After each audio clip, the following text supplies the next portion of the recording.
In this video, I'm going to show you how to get Shocked Mutation in a Grow a Garden in Roblox.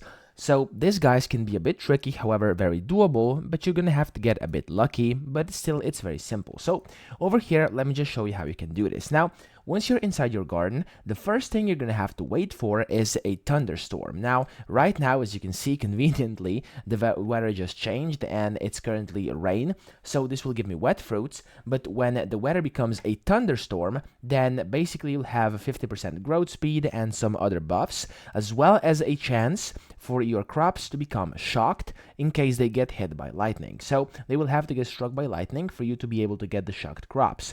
And to actually make the chances higher, what you have to do is walk over here to the gear shop.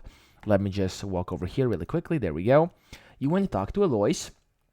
And then over here, what you want to get is this lightning rod. Now, currently, for me, it's not available over here because, of course, it's not in stock. But for you, of course, you will have to get one. So you want to make sure that it is in stock, and then you want to get it. And after you do that, you want to place it down. And as you can see, it says it can redirect lightning 3 times before being destroyed. So what this will do during the thunderstorm, it will basically, lightning will strike down directly into this lightning rod. And then wherever it's placed, the crops nearby that will basically get shocked, and then you will have your shocked crops after you harvest them. So that's basically how you get it. So get yourself a lightning rod, place it down wherever you want your shocked plants, and then wait for the thunderstorm, and that's legit it. So I hope this video helped you out. If it did, please subscribe to the channel and help me out as well.